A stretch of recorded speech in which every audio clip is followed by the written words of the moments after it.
Вы расскажете, он вам сейчас нужен. Он у вас открыт? План у меня, вот он, план действий. А его не будете вы показывать, вы будете говорить Да. о нем. И вот нам наши ресурсы, вот они. Хорошо, это вы потом скажете. Так, значит, издания, Угу. электронные. Ага, это вы И скажете. Вот оно, электронное. Так, потом я про регламент, про горячую линию на сайте КРИРО. Потом представляем слово отцу Владимиру. Мгм. Два слова о результатах мониторинга. Я Мгм. скажу все-таки. Я Мгм. презентацию нашла, сейчас мыли все искала. Ну все, начинаем. А где мы себя не будем видеть, да? Совсем тяжко. Только Да, поближе. Смотри, я вам буду рассказывать, Ольга Александровна. А как есть жилье на связи? Ну да, подключаются люди у нас. Мгм. Мгм. Добрый день, уважаемые коллеги. Мы идем, да? Запись идет? Добрый день, уважаемые коллеги. Рада вас приветствовать на очередном заседании Республиканского методического объединения учителей курса «Основы религиозных культур и светской этики» и учителей, преподающих, реализующих предметную область «Основы духовно-нравственной культуры народов России». Два очень важных, стратегически, идеологически важных предмета. И, конечно, нам очень важно регулярно обсуждать актуальные вопросы, касающиеся реализации этих предметных областей. Сегодня хочу представиться Калиницкая Татьяна Сергеевна, заведующий Центром развития общего образования и социализации и воспитания личности Института развития образования.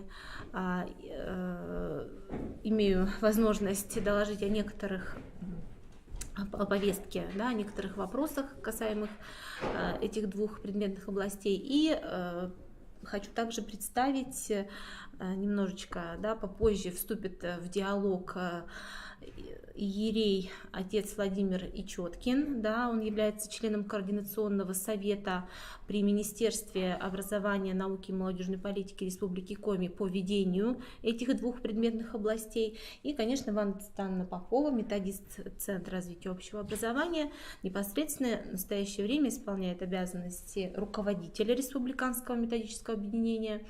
Поэтому основное слово предоставляем сегодня Ванне Цветановне. И она нам осветит немножечко по повестке, да, и первый вопрос. Спасибо, Татьяна Сергеевна. Добрый день еще раз, уважаемые коллеги. Хотелось бы мне сказать о том, что буквально сегодня закончился семинар, который был посвящен именно обобщению лучших практик и представлению опыта работы по основам религиозных культур и светской этики и основам духовно-нравственной культуры народов России. А также на прошлой неделе у нас завершились курсы, и в рамках этих курсов было проведено два модуля: «Основы православной культуры» и «Основы светской этики». Сейчас у нас на базе города Воркута также реализуются данные курсы, и у нас методист Центра развития общего образования Безайна Анна Александровна реализует данную программу курсов повышения квалификации на базе школ города Воркута. Но хотелось бы, конечно, сказать вам сегодня о повестке нашего сегодняшнего собрания.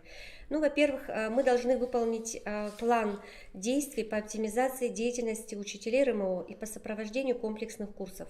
Для этого Министерство образования предложило нам написать именно такой план, который бы мы смогли реализовать, конечно же, с помощью вас. И сегодня я хотела бы осветить именно все пункты данного плана.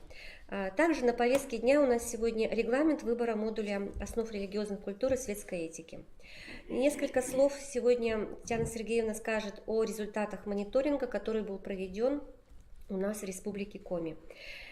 Очень важно то, что мы провели стефановские образовательные чтения, детские и юношеские. Об итогах этих чтений несколько слов тоже хотелось бы поделиться с вами. Также мы хотели бы показать сегодня на примере пособия, которое опубликовано и располагается на сайте Коми Республиканского института развития образования, в котором представлен и обобщен опыт учителей Республики Коми по основам религиозных культур и с интеграцией в неурочной деятельностью. Вот такой у нас сегодня план наших на повестке дня наших вопросов. И хотелось бы, конечно, сказать прежде всего о том плане действий по оптимизации деятельности. Ну, то, что мы сейчас, конечно, в поиске, изучаем лучшие практики, и то, что мы привлекаем к сотрудничеству педагогов из Республики Коми на различные наши мероприятия. Также анализируем деятельность всех школ по данному направлению работы. И для этого нам необходимо, конечно же, посещать уроки. Поэтому одним из пунктов плана по оптимизации деятельности учителей РУКСЭ мы считаем, что нам необходимо именно не только посещать уроки, но их анализировать и выстроить некий график по посещению данных занятий. Также в нашем плане мероприятий это привлечение учителей к участию в республиканских фестивалях. В данном случае у нас прошел фестиваль на базе города Ухта, это фестиваль «Кадетская честь». У нас уже тоже есть некоторые итоги, которые подведены методистом нашего центра, это Тамарой Александровной Четкиной.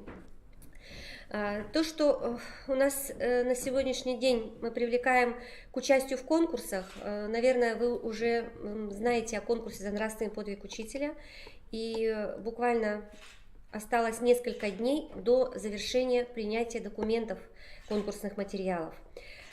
Конечно же, это тоже один из способов активизации деятельности нашего методического объединения. Позволю себе тут вклиниться немножко. Да? Дело в том, что за нравственный подвиг учителя особенный конкурс, и здесь есть отдельная номинация для учителей этой предметной области. Звучит она так и звучит. Методическая разработка в рамках реализации предметной области ОДН КНР и курса ОРКСЭ. Поэтому действительно до 31 марта принимаем документы и обращаем ваше внимание на то, что необходимо регистрироваться, да, двойная регистрация здесь. Это на сайте института, раздел профессиональные конкурсы, и обязательно регистрация на федеральном портале конкурса. Все эти ссылки указаны в положении о конкурсе, поэтому если какие-то есть еще вопросы, обязательно звоните 286 011, добавочные 320 317. Все вопросы можете задать, и в том числе и по регистрации. Да, спасибо, Татьяна Сергеевна. И хотелось бы сказать о том, что в мае месяце нам предстоит серьезное очень мероприятие. Мы приглашаем всех к участию в Днях славянской письменности и культуры. Конечно, программа этих дней, она еще будет дополнительно на сайте института размещена. В любом случае, с опытом мы всех приглашаем, и обязательно лучшие практики, я думаю, должны прозвучать и в рамках этих мероприятий. И что касается наших пособий, мне бы, наверное, об этом уже в завершение придется рассказать, о том, какие публикации, какие методические сборники в рамках этого плана по активизации деятельности тоже имеются на сайте института. Поэтому следующий вопрос на повестке – это у нас регламент основ религиозной культуры, светской этики. Татьяна Сергеевна, пожалуйста. Благодарю. Мне нужно будет немножечко показать. Конечно, регламент выбора модуля, я думаю, что в основном уже уложились, да, и организационно, и содержательно в основном образовательные организации разобрали, что из себя представляет эта процедура выбора модуля, и в основном, да, какие-то большие вопросы уже решены. Тем не менее, то и дело возникают какие-то отдельные вопросы, и на координационном совете по реализации курса ОРКСЭ и предметной области ОДН КНР, будем так их кратко называть, возникают вопросы, касающиеся именно выбора модуля. Кроме того, ежегодно реализуем федеральный мониторинг курса ОРКСЭ, и ежегодно получаем вопросы именно федерального уровня, именно касаемые организации выбора модуля. В настоящее время как раз, да, мы ведем свою трансляцию в то время, когда активно должна вестись образовательными организациями работа по организации выбора модуля. Поэтому мы считаем не лишним еще раз напомнить, да, о регламенте и предложить свою методическую, в том числе, помощь. На сайте института, Коми-Республиканского института развития образования ежегодно, вот уже 4-й год, мы открываем горячую линию по вопросам выбора модуля курса ОРГСЭ. На правой панели, да, есть отдельная вкладка, вот вы ее видите сейчас на экранах, и здесь мы предлагаем всем желающим, да, всем субъектам данного процесса, это педагогам, это руководителям образовательных организаций, это родителям, конечно же, задать интересующие вас вопросы, касаемые выбора модуля. Вы видите, да, что здесь есть окошечко сообщения, вы можете написать в свой вопрос, и на указанный в нужном поле адрес придет ответ с необходимой информацией. Кроме того, здесь мы напоминаем вам, да, предоставляем тот самый регламент, он утвержден приказом Министерства образования и науки и молодежной политики Республики Коми. В 2016 году утвержден этот регламент, он составлен на основе федеральных рекомендаций. Поэтому данный приказ еще раз мы вам предоставляем. И также, обратите внимание, мы даем ссылку на сайт, на раздел сайта Министерства образования, в котором саккумулирована вся необходимая нормативная документация, касаемая этих двух предметных областей. 2 слова расскажу все-таки о регламенте, потому что более подробно о собраниях, о процедуре проведения собраний расскажет отец Владимир. Здесь очень важны 3 момента. Это организация, то есть процедура выбора, да, то есть как она организована.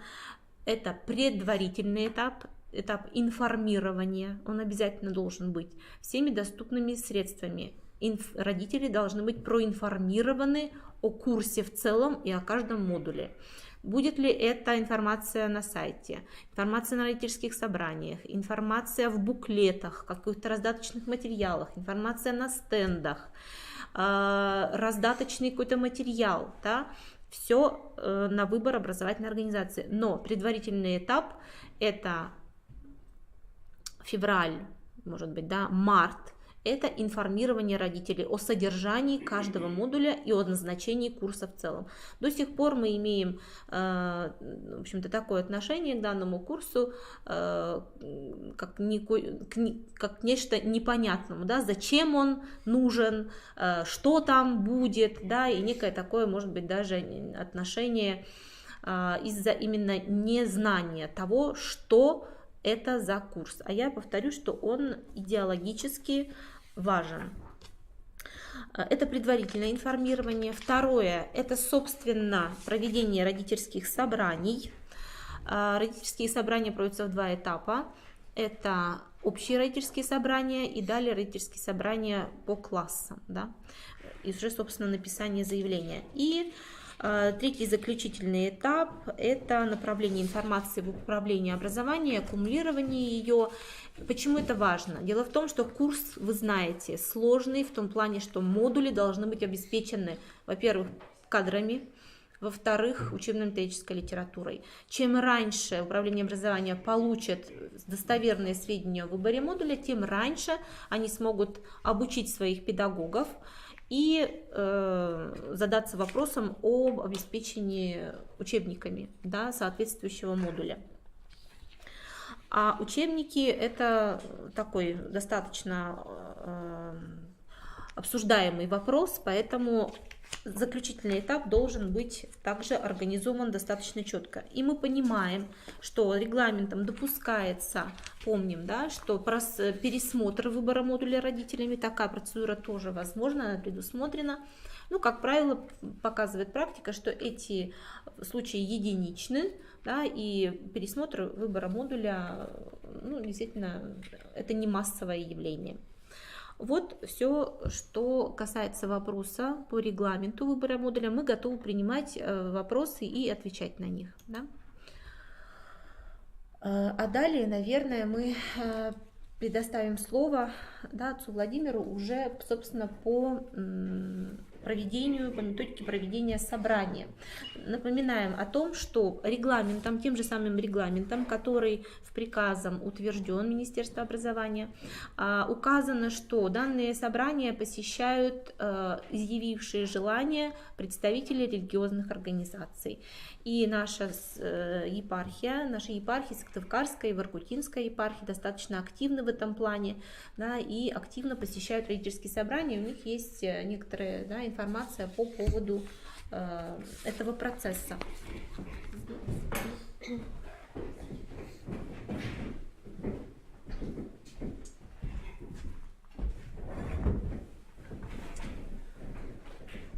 Добрый день, коллеги. С 2012 года происходит выбор учебного курса «Основы религиозной культуры и светской этики». В этом году 7 лет, божественная полнота 7 лет. Вот. И можно же и подвести итоги. Но с чего бы я хотел начать? Для чего был введен курс? Для того, чтобы дети получили знания о том, в какой духовной религиозной традиции живет семья, и он воспитывается. И исходили из следующего, что у нас 4 централизованные церковные организации, которые, значит, представляют из себя православие, ислам, иудаизм и буддизм. Вот. Исходя из этого, вот эти 4 модуля, первые модули основы православной культуры, основы иудейской культуры, основы мусульманской культуры, значит, основы буддийской культуры. И когда разрабатывался этот курс, задались вопросом, а что же делать тогда родителям и семьям, и дети, которые не относят себя к этим 4 религиозным традициям. Это католики, значит, протестанты, англикане, значит, всевозможные секты. Ведь у родителей сектантов тоже есть дети, они тоже учатся в школе. И у них должен быть тоже какой-то выбор. Поэтому был 5-м модулем введен курс модуль «Основы мировых религиозных культур». Ну и задались вопросом, а что же делать тем, которые, значит, ведут атеистический образ жизни и не относятся к никакой религиозной культуре, отвергают Бога вообще по существу.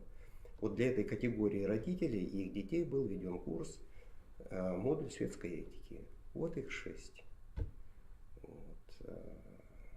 И когда вводился регламент, исходили из того, что представители вот этих 4 централизованных церковных организаций могут направлять своих представителей на собрание.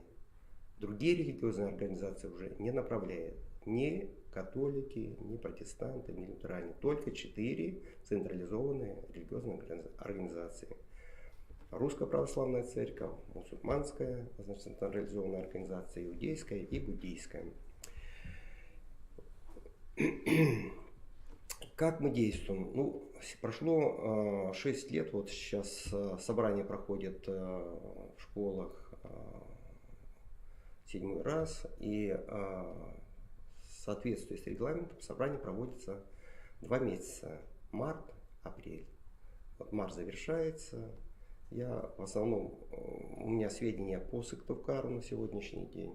Собрание проходит в соответствии с регламентом, особых нарушений нет. Хотя я, конечно, в дальнейшем скажу, какие нарушения имеются при проведении собраний. Откуда у нас сведения о датах проведения собраний? У нас подписано соглашение о сотрудничестве с Министерством образования, о Сыктывкарской епархии, также с управлением образования города Сыктывкара и с большинством управлений образований муниципалитетов, на территориях которых вот расположена Сыктывкарская епархия. Вот. Мы получаем график собраний, значит, распределяем священников, издается указ архиерея, вот, соответствующий благочинные несут ответственность за участие священников в собраниях в муниципалитетах. Ну, а в целом работу координирую я как руководитель отдела религиозного образования и катехизации. В целом регламент соблюдается. Мы уже к этому пришли. Конечно, были в начале накладки, собрания проводились по классам, священник должен был бегать. И представьте, 5-6 классов, да, и в одно время назначается собрание, священник должен, значит, успеть. Но, естественно, он ничего не успевал, если он только в одном-двух классах выступал, и больше он ничего не мог сказать. Мы это замечание ставили несколько раз, наконец все пришло в соответствие. Значит, проводится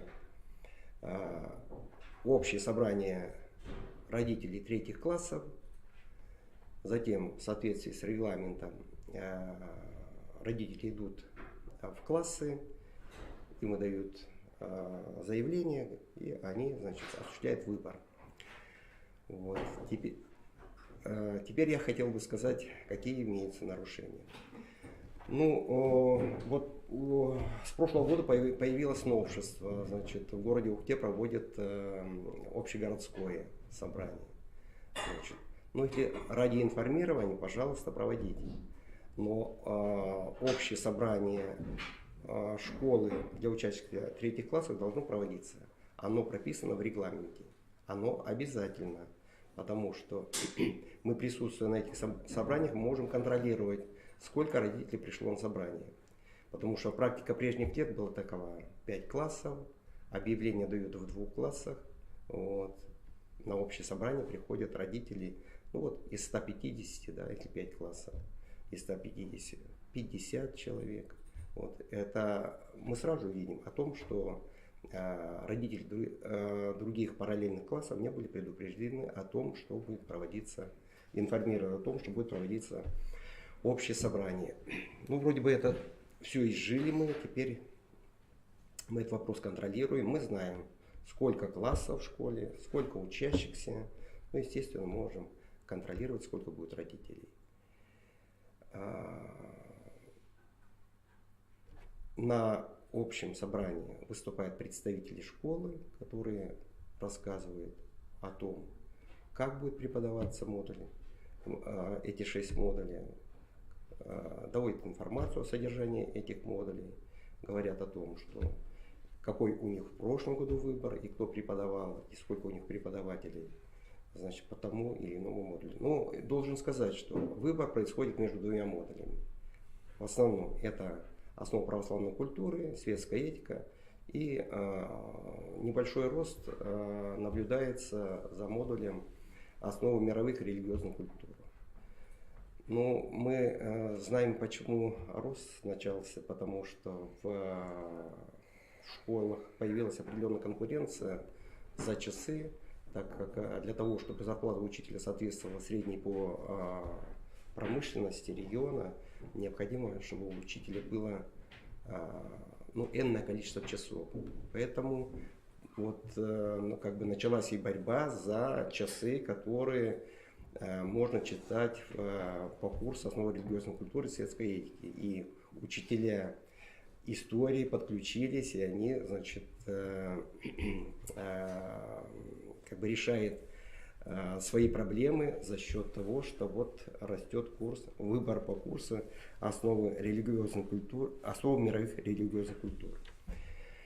Самое распространенное нарушение при выборе происходит не в процессе доведения информации, а после того, как родители идут по классам, где им выдают бюллетени, и вот здесь начинается уже следующее нарушение. Классы и руководитель, если она хочет, чтобы выбор был в ту или иную, в пользу того или иного модуля, она может говорить о том, что я в прошлом году преподавала светскую этику, я прошла переподготовку по светской этике. Модуль очень хороший, дети хорошо учатся, понимают, значит, хоть и этот курс безоценочный, но авторитет классного руководителя значит, на родителей, ну, естественно, как порекомендует классный руководитель, такой будет в основном выбор. Есть, конечно, единицы родителей, которые стоят вот, на позициях православия, они говорят, нет, мы все равно выберем, значит, основу православной культуры. Ну, их бывает небольшое количество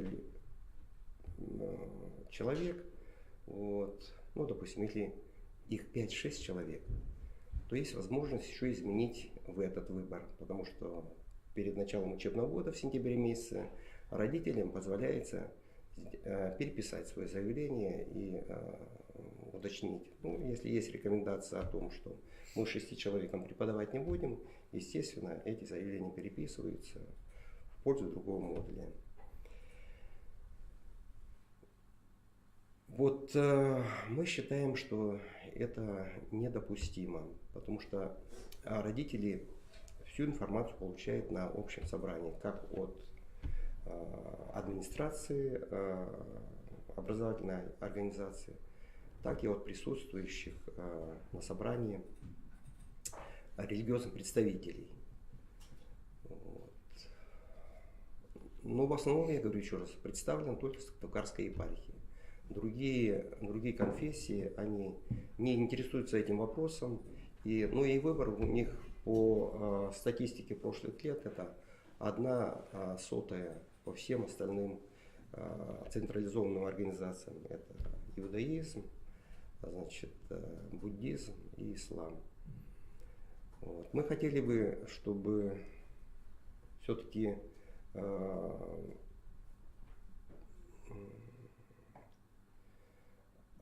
руководство школ, образовательных организаций как-то осуществляло контроль, и чтобы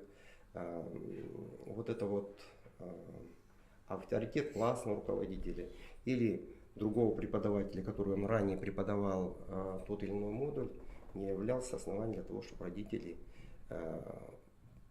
меняли свои решения. Вот сейчас на слуху всех десятилетий бомбардировок Югославии, да? Вот. Косово, Метохия. Метохия это вообще, значит, сербский Иерусалим, так называемая территория. Вот. А сербы ее потеряли, потому что забыли о том, что ребенок должен получать знания. Поэтому этот курс и был введен распоряжением президента, постановлением правительства Российской Федерации был, для того, чтобы ребенок мог получить знания о том, в какой духовной традиции живет его семья, и он воспитывается. И вот задаешь вопрос родителям на общем собрании. Значит, просто можно так спросить их, поднимите, пожалуйста, у кого не крещены дети, в православной вере. Поднимает единица, значит, а все остальные дети крещены в православной вере. Раз они крещены в православной вере, родители, принимая за них решение, когда они их крестили, они исходили из чего? Потому что в этой традиции живет эта семья. И их крестили, и их деды, и прадеды, и бабушки, и прабабушки были крещены в православной вере. Они живут в этой традиции. Они празднуют Рождество Христово, крещение Господне, Пасху, освящают веточки верб, значит. И ребенок этим живет. Но учащийся 3 класса, он переходит в 4 класс, он переходит в новую возрастную группу, значит, и у него возникают вопросы, кто я, почему, даже вопрос, почему меня крестили, вот, ему уже в школе говорят о том, что ты ребенок, у тебя есть права ребенка, но у него никто не спросил, его крестили, вот. Почему мы празднуем эти праздники, почему мы живем вот в этой традиции, да? Он не знает, и родители ему не могут объяснить, потому что когда они учились в школе, они не получили эти знания. И это очень важно, чтобы мы не повторили значит, этот горький опыт Сербии, потому что с востока нас поджимает Китай со своим населением, с другой стороны нас поджимает вопрос, тот провал демографический, который произошел, и у нас катастрофически не хватает рабочих рук. Поэтому был и поднят пенсионный возраст, но он не решит эту проблему. И мы вынуждены будем привлекать рабочих, трудовые руки из среднеазиатских республик, потому что мы свой потенциал уже использовали. Значит, все, кто мог приехать из прибалтийских стран, из других русскоязычное население, они уже здесь находятся. Значит, приедут люди с другой традицией, ну, это традиция мусульманства, которые, значит, будут жить по своим традициям, своим законам. И постепенно наша страна повторит опыт, то есть эту участь, значит, Косово и Метохии, значит, Сербии. Вот чтобы этого не произошло, мы должны понимать, и руководство школ должно понимать, и руководство управления образованием, они же осуществляют функцию управления, чтобы этот процесс не шел сам по себе. Ну, есть какой-то там курс ОРКС, ну вот всего, значит, раз в год в 4 классе, 34 часа, вот. Ну и что? Ну, получат они светскую этику, значит, самое. Ну, подумай, что они не изучали свою традиционную, значит, те корни своей духовного равенства, в которых живет семья и он, вот.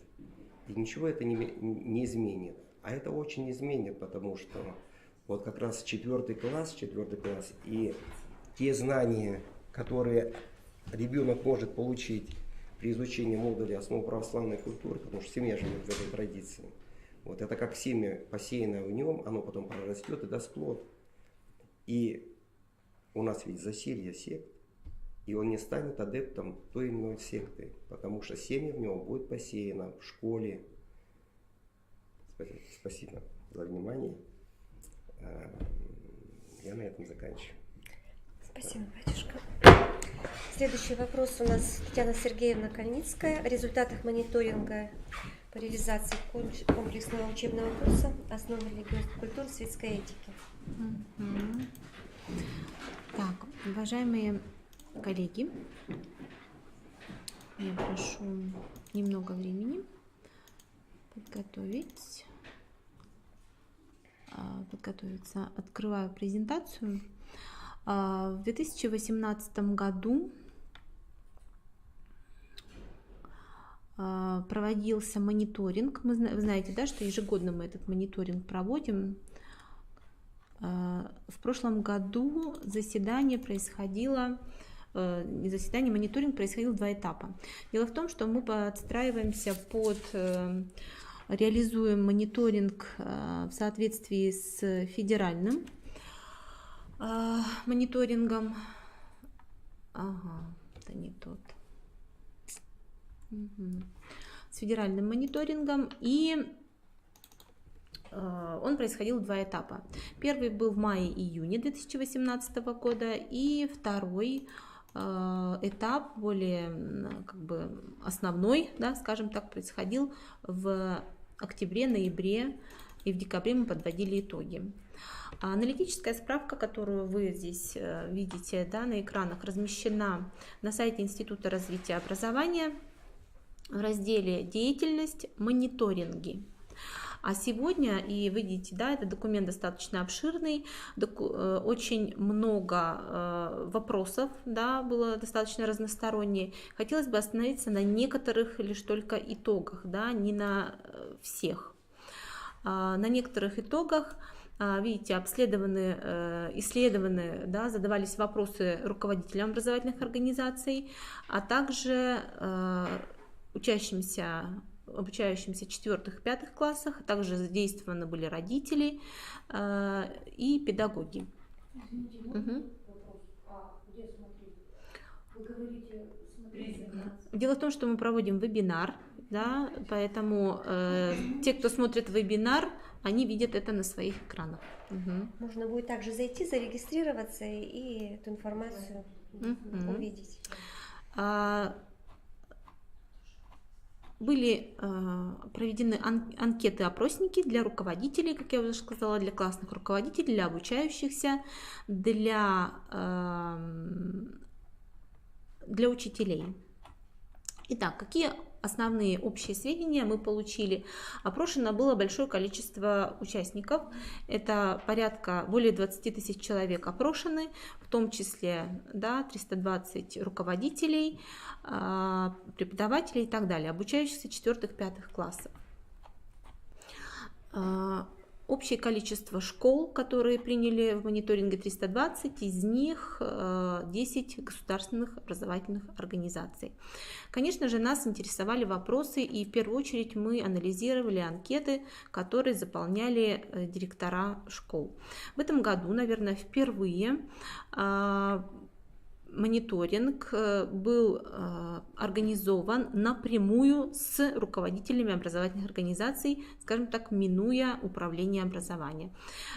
И мы хотим сказать, что этот опыт нас не очень порадовал, потому что, обрабатывая анкеты, обрабатывая статистические данные, мы обратили внимание на недостаточно качественное заполнение этих самых электронных анкет. То есть происходил дубляж информации. Далее, некоторые образовательные организации по нескольку раз заполняли одни и те же графы, и анкеты, что свидетельствует может быть, о недостаточно внимательном отношении к данному мониторингу. Поэтому, обращаясь напрямую к руководителям образовательных организаций, обратить внимание в дальнейшем именно на процедуру заполнения электронных анкет. Это очень важно, и именно эта статистическая информация далее обрабатывается, и на ее основе мы делаем те или иные выводы. Поэтому в данный момент мы анализируем вот то, что мы получили от образовательных организаций. Выбор модуля. Конечно же, интересовал выбор модуля в 2018-2019 учебном годах, и процентное соотношение таково. 61,5% это основы светской этики, основы православной культуры 33,7%, и далее распределяются по неспадающей по остальным модулям выбор. Конечно, то, о чем говорит отец Владимир, Сыктывкарской и Воркутинской епархии ратуют за то, чтобы в рамках курса ОРГСЭ транслировалась традиционная российская культура, основу которой составляет православное мировоззрение. И мы видим, что здесь по сравнению с предыдущим учебным годом все-таки есть определенный рост, и он радует. Далее мы видим распределение по каждому из муниципалитетов, каким образом распределялся данный выбор. Далее, какой большой блок нас интересует? Это организация выбора модуля курса ОРГСЭ, то есть каким образом этот выбор был организован в прошлом году. И здесь мы получили тоже интересные результаты, каким образом информируются родители.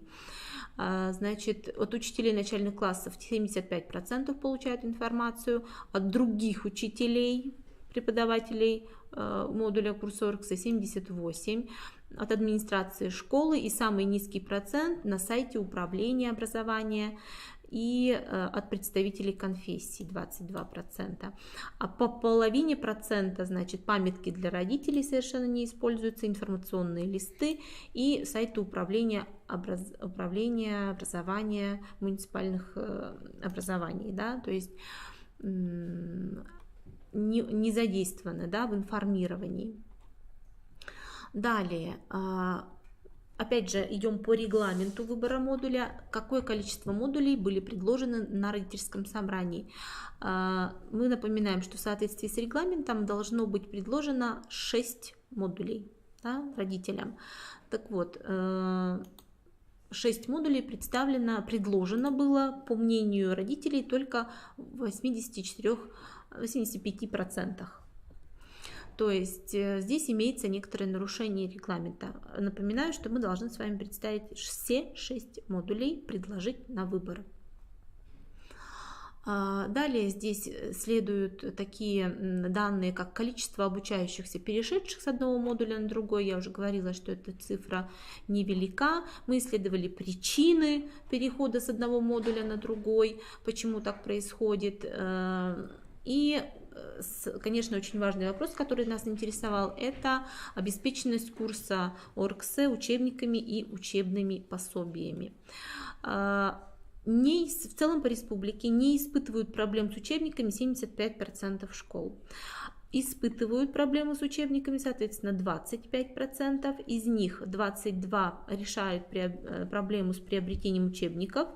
И остались очень остро нуждающимися в учебниках 2,1% школ. Далее представлен список этих школ, да, тех, которые в предыдущем учебном, вернее, в этом учебном году остались без учебников курса ОРКСЭ. Это, конечно же, тоже есть такой момент тревожный, да, проблемный, я бы сказала. Каким образом решают данную проблему с учебниками, здесь описано. Далее возникает вопрос с наличием полного учебно-методического комплекта в образовательной организации. Да. Как правило, это книга, значит, учебник, да, всего лишь 28% школ имеют рабочие тетради по курсу ОРКСЭ, методическое пособие для учителя 78%, то есть 32% не имеют методического пособия для учителя, книгу для учителя и книгу для родителей не имеют также 78%.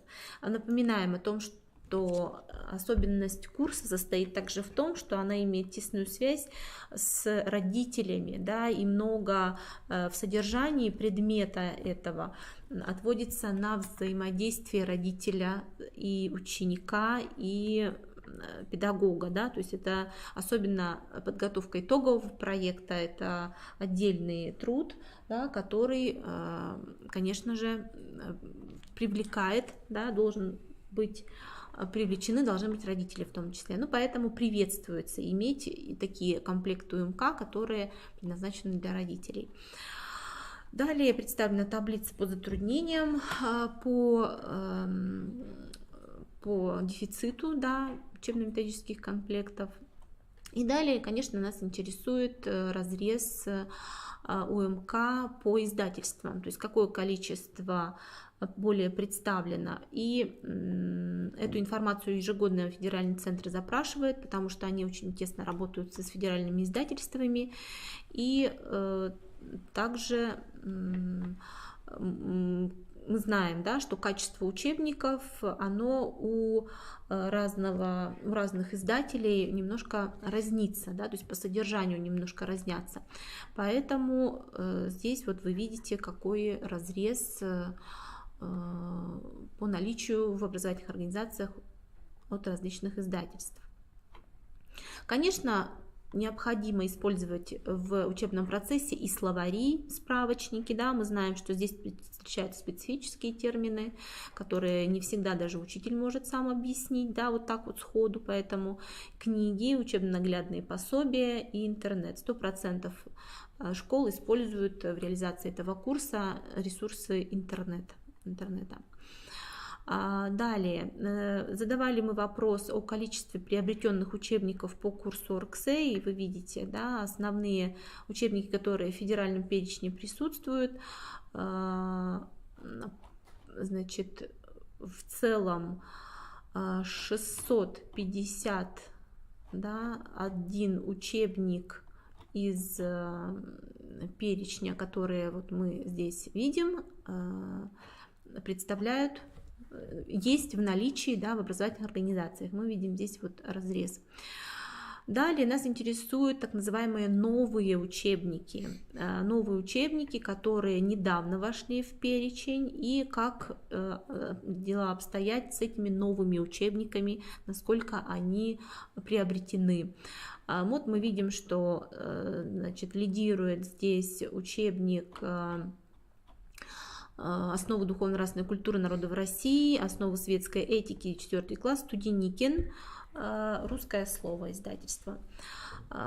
Может быть, коснемся еще этого вопроса. К нам приезжает автор учебника по основам православной культуры, а также по основам духовно-нравственной культуры народов России Ольга Леонидовна Винушкина-Виченя. Сроки у нас какие, Иван Стану? 4-5 апреля. Мы ожидаем ее визит и собираем, да, предлагаем вам принять участие в курсах повышения квалификации непосредственно с автором учебника. Этот учебник также находится размещен, да, введен в федеральный перечень учебников по данным предметным областям, поэтому приглашаем к участию. Стоимость здесь снижена за счет того, что автора к нам направляет издательство. Далее, количество учебников по основам православной культуры нас интересовал разрез по модулям. Да, вы видите, что здесь, конечно, так же как процент выбора модуля, превалируют, да, новые учебники по светской этике, по модулю светская этика, да.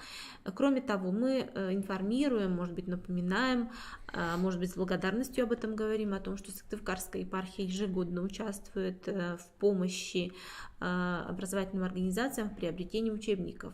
И вот как раз тот самый комплект Студеникина, учебники Студеникина, издательство «Русское слово», а также автора Ольги Леонидовны Винушкина-Виченя, были приобретены более 300 экземпляров, приобретены Сыктывкарской епархией в прошлом году и в позапрошлом году. Поэтому есть возможность также обращаться напрямую к епархии, вот есть такая возможность. И, конечно, нас интересует вопрос о повышении квалификации. Повышение квалификации – это очень важный вопрос. Мы знаем, что в соответствии с нормативами учитель обязан пройти по курсу повышения квалификации по модулю, либо по курсу в целом, до того, прежде чем приступить к его реализации. Поэтому, как только будут организован выбор модуля, Управление образования получает эти цифры и организует повышение квалификации учителей, да, каждые 3 года учителя должны повышать квалификацию по данному модулю. Институт развития образования заявки принимает. Эти курсы мы готовы организовать и в конце учебного года, да, то есть это май, июнь, при необходимости и в сентябре внеплановые курсы повышения квалификации также организуем. Поэтому заявки на кафедру общего образования в свободной форме в виде телефонных звонков принимаются. Вот, мы видим, что в целом прошли повышение квалификации, вот в данном случае, да, 85%, 15%, в среднем 17% прошли повторное повышение квалификации. То есть здесь есть некое такое нарушение, да, и здесь нужно выяснять, очень внимательно отнестись к этим цифрам, да, все-таки да, повышение квалификации обязательно должно быть, и мы с этими цифрами работаем. Ну, далее здесь идут вопросы для учеников. Традиционно они очень высоко оценивают значимость курса, как правило, говорят о том, что курс интересный, что много полезного они узнают и так далее. Какие профессиональные затруднения отмечают учителя при реализации курса ОРКС? Это, конечно, говорят о нехватке учебников, но это в меньшей степени, всего 4%. Чаще всего говорят о недостаточном количестве методических материалов. Ну вот по методическим материалам Анна Станна сегодня осветит немного этот вопрос. Кроме того, Институт развития образования обладает большим количеством методических материалов в печатном виде, и мы принимаем заявки на их, в общем-то, печать, да, поэтому в раздел ресурсы Анна Станна сегодня осветит, покажет, где и какие материалы можно получить. Далее, такую трудность, как восприятие материалов школьниками, отмечают 13% также процентов педагогов. То есть, а мы с вами думаем, да, почему, что означает трудность восприятия материала. Это значит, что мы его таким образом подаем, что его трудно воспринимать. Да? Мы думаем, почему это происходит. Мы, может быть, недостаточно объясняем термины. Особенно вот когда некоторые педагоги говорят о том, что вот я немножко, может быть, сомневаюсь, да, выбирать ли мне модуль основы православной культуры, все-таки там специализированные термины, да, и насколько я смогу раскрыть, да, то здесь, конечно, курсы повышения квалификации и дистанционные в том числе, они должны помогать вам, да. Недостаточность демонстрационного материала – это 17% целых, да, отмечают педагоги. Что имеется в виду? Недостаточность таблиц, да, вот кроме учебника что-то еще должно быть, да, каких-то карт, каких-то репродукций еще.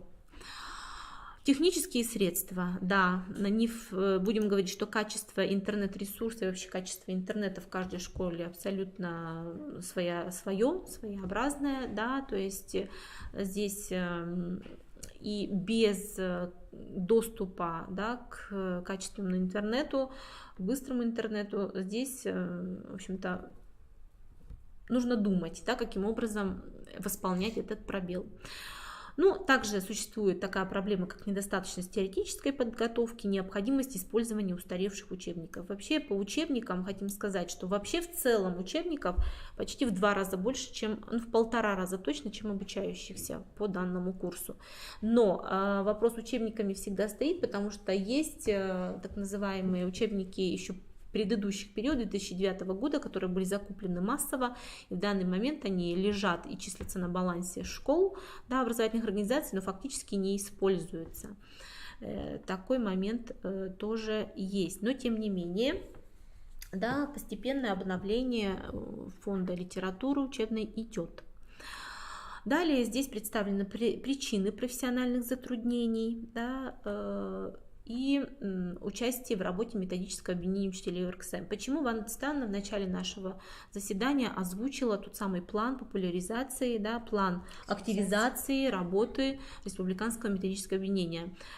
На основе того же самого исследования мы выяснили, что всего по Республике Коми участвует в работе методического объединения на уровне республики 7%. 0,7% учителей. Это катастрофически мало. Да, и мы для себя берем именно ту самую задачу, да, чтобы активизировать. Хорошая цифра на уровне муниципалитета участвуют в объединениях профессиональных, да, методических объединениях 31%. То есть это хорошая достаточно цифра, но она может быть больше. Поэтому, уважаемые коллеги, приглашаем вас к участию в работе Республиканского методического объединения. Для этого нужно пройти регистрацию на портале «Открытое образование Республики Коми». Я вам покажу. Да, мы выходим, можно выйти через сайт Института развития образования. Можно в поисковой строке набираем Коми, значит, открытое образование в Республике Коми, образовательный портал. Мы выходим, значит, работа с республиканскими методическими объединениями идет именно через этот портал. Открываем и во вкладке «Педагогам», да, первая закладка — это республиканские методические объединения. Здесь вы видите, выпадает списком все республиканские методические объединения. Мы выбираем, вот здесь на главной странице РМО есть две кнопки: регистрация РМО, регистрация ММО. Мы регистрируемся в РМО, нажимаем синюю кнопку и проходим регистрацию. С этого момента вы будете получать все материалы на тот электронный адрес, который вы указываете. Да, а также приглашение, информационные письма для участия на вебинаре и так далее, а также все материалы, которые выкладываются по итогам каждого заседания. Приглашаем вас к сотрудничеству. Вот основные, далеко не все, да, но основные моменты, которые по мониторингу хотела бы вам представить. Также, значит, приглашаю вас на сайт наш, где полная версия аналитической справки по итогам мониторинга республиканского размещена. Благодарю вас за внимание. Передаю слово Анвите Дамовне. Спасибо, Татьяна Сергеевна. Ну и сейчас мы снова выходим на наш сайт.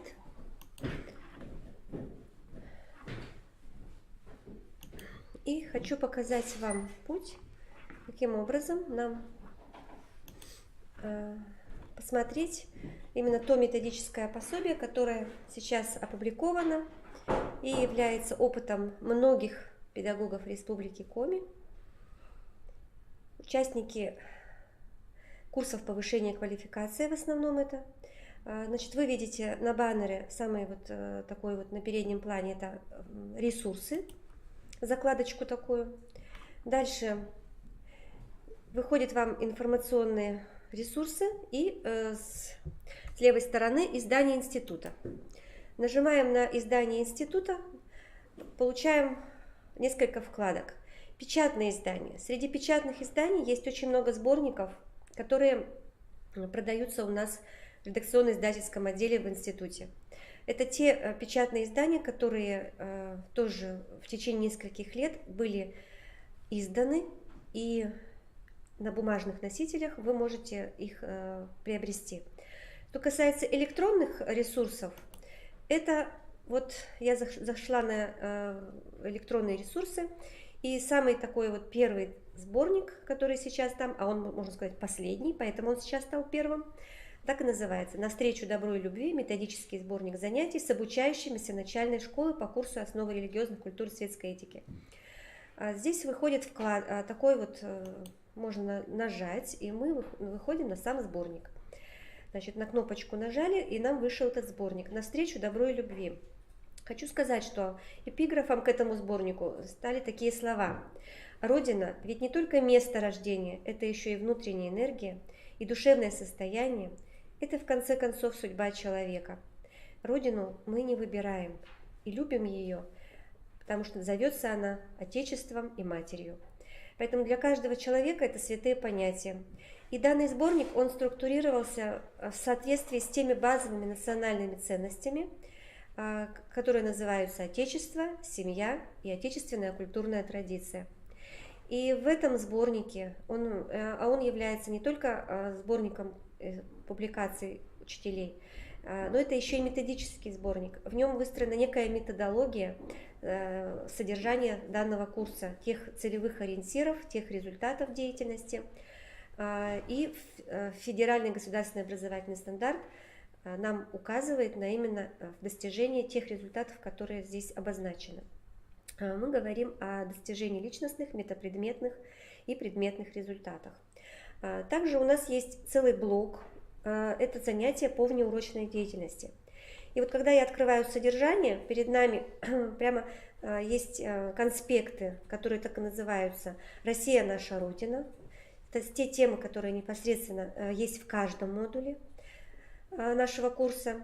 Также есть занятие «Защита Отечества».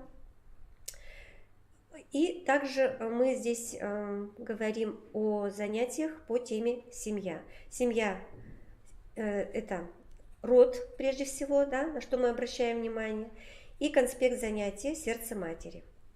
Также у нас по основам светской этики есть такие темы, и они здесь тоже обозначены. Это свобода и моральный выбор, стыд, вина, извинения, совесть – показатель душевной чистоты, дружба, нравственный поступок.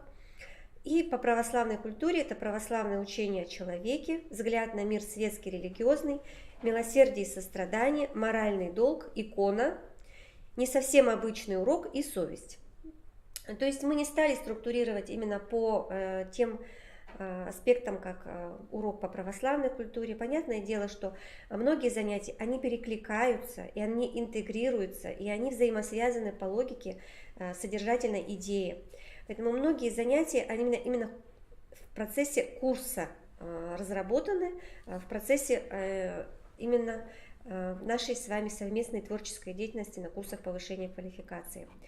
Мне хотелось бы поблагодарить всех педагогов за активное участие в курсах. В течение 2 недель мы работали над этими конспектами, мы пытались именно ставить именно цели, соответствующие федеральным государственным образовательным стандартам. Мы ориентировались на результаты, метапредметные, личностные и предметные. Также мы пытались структурировать занятия соответственно либо выбранной технологии, либо же в контексте деятельностного подхода. То есть структурные элементы занятий у нас либо соответствуют деятельностному типу организации деятельности и встроены в технологическую карту. Но опять же это не важно, на самом деле, не технологическая карта ради технологической карты, а именно, чтобы понять, каким образом выстроить логику занятия, каким образом прийти к результату и каким образом определить именно те виды деятельности, которые определяет учитель, и какие виды деятельности осуществляет ребенок на занятии. И вот в этом плане мы, конечно, старались с педагогами работать. Ну, для нас очень важна была не только методика и технология, но и само содержание. Поэтому мы ориентировались на тексты святоотеческой литературы, связывали занятия с житием святых. Здесь вот вы видите исторические некоторые справки в приложениях к конспектам занятий об Илье Муромце, об Александре Невском, о Дмитрии Донском, о Минине Пожарском и о других исторических людях, исторических деятелях, которые тоже имеют место быть, и дети должны о них знать. Иногда это подвиг служения Отечеству, иногда это подвиг служения своей семье, это моральный долг, моральный выбор и так далее. Хотелось бы, конечно, всех перечислить сегодня, всех педагогов, которые вошли в перечень данного сборника, именно как основные разработчики, как участники, как составители, как авторы. Но, к сожалению, сегодня, наше время уже истекает, и мне нужно перейти еще к одному вопросу, осветить его очень кратко, и потом, может быть, уже мы с вами после видеоконференц-связи мы уже побеседуем с теми коллегами, которые пришли к нам непосредственно наверняка со своими какими-то вопросами и задачами. Я вас всех благодарю и хочу приступить к освещению следующего вопроса. Мы заявили, что мы будем говорить о результатах проведения стефановских образовательных чтений с Тамарой Александровной Четкиной. К сожалению, Тамары Александровны сейчас нету, поэтому мне очень кратко предоставилась такая возможность изложить самую такую информацию, которая, может быть, тревожит нас. С одной стороны радует, с другой стороны тревожит. А радует то, что у нас в этом году участников стефановских чтений достаточно много. Более 100 человек, то есть практически на пленарное заседание мы не имели такой возможности уместить всех желающих.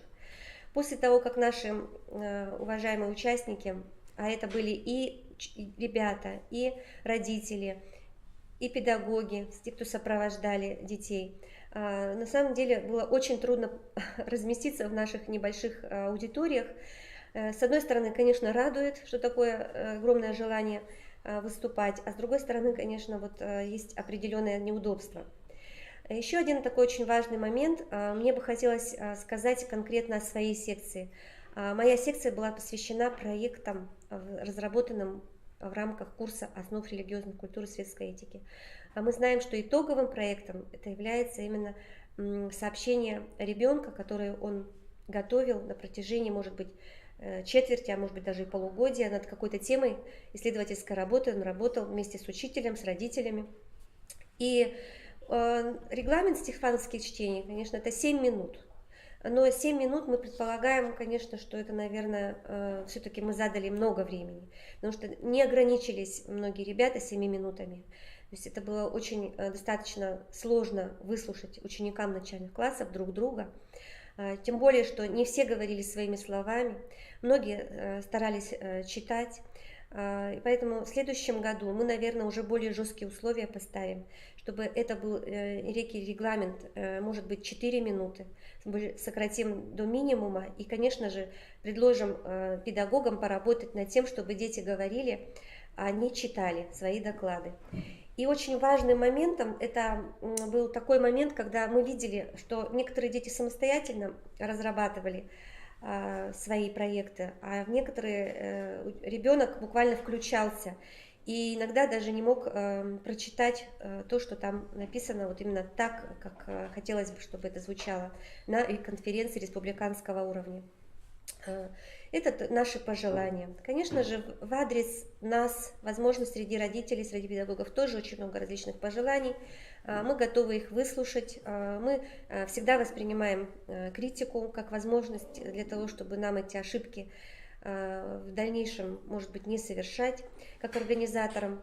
Мы очень бы хотели, чтобы уже вы познакомились с тем приказом, с итоговым, который у нас уже сейчас в процессе работы.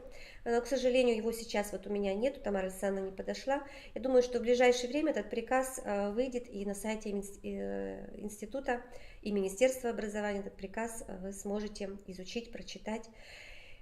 И надеюсь, что те итоги стефановских чтений обязательно дойдут до вас, как участников. Но, к сожалению, всем первые места дать невозможно. Борьба, конечно, была определенная за первое место, а хотелось бы, чтобы борьба была не за участие, а за то, что мы хотим донести до наших участников. То есть то содержание, тот духовный опыт, тот личный вклад, тот багаж, который все-таки является несомненным достоянием. И это очень важный такой стимул к развитию, к, может быть, даже соработничеству, сотрудничеству, можно еще так выразиться. И это, конечно, должен быть самым главным результатом наших республиканских мероприятий. Ну вот, уважаемые коллеги,